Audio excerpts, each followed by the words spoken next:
Harren of House Horror inherited a kingdom that stretched from the Iron Islands to the Triton. Too great a kingdom to rule from a castle as shitty as Pike. For 40 years, his Ironborn plundered the Riverlands for stone, timber, and slaves to build a seat worthy of him.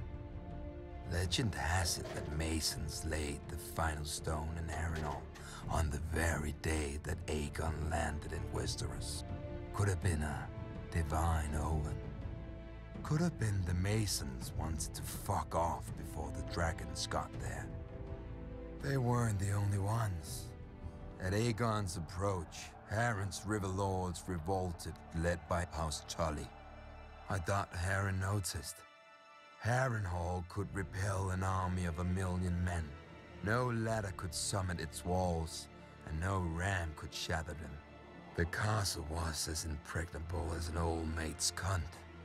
Harren shut his gates around himself, his sons and his Ironborn, and waited for Aegon's army to drain back into the muck. When Aegon finally saw the monstrous castle, he asked for parley.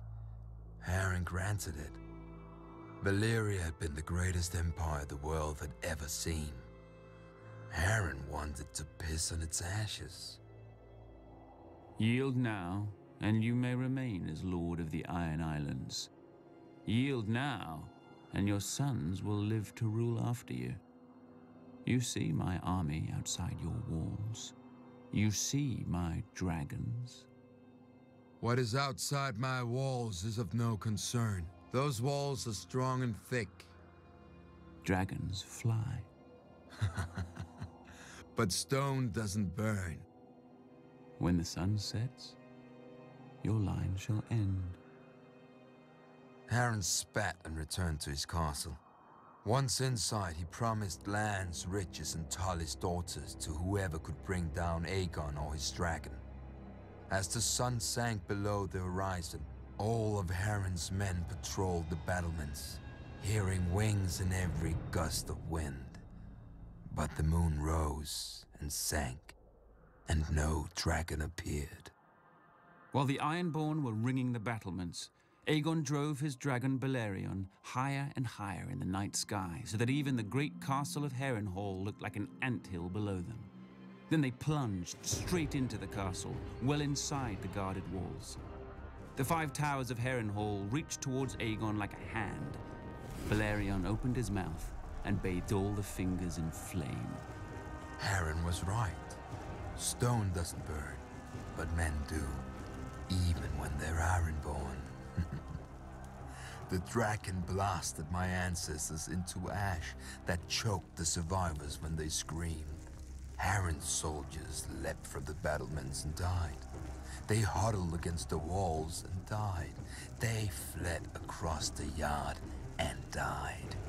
Harren and his sons took shelter inside the castle. The stone didn't burn, but as Balerion blasted it with fire, it glowed white hot. The world's greatest castle became the world's greatest oven, baking the last of House Horror within it. Outside the castle walls, the towers of Harrenhal glowed red against the night and began to twist and melt like 5 huge candles, with liquid stone trickling down their sides like wax. The next morning, Aegon forged a new Riverlands. He named the rebel Edmund Tully as his Lord Paramount of the Trident, and had the other river lords swear him fealty as their new liege. For centuries, House Horror had terrorized the Riverlands. Under House Tully, the Riverlands would at last return to peace and prosperity.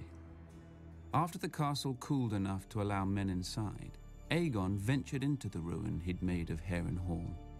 He saw the ashen bodies, the scorched stone, and the mangled and melted swords of his former enemies.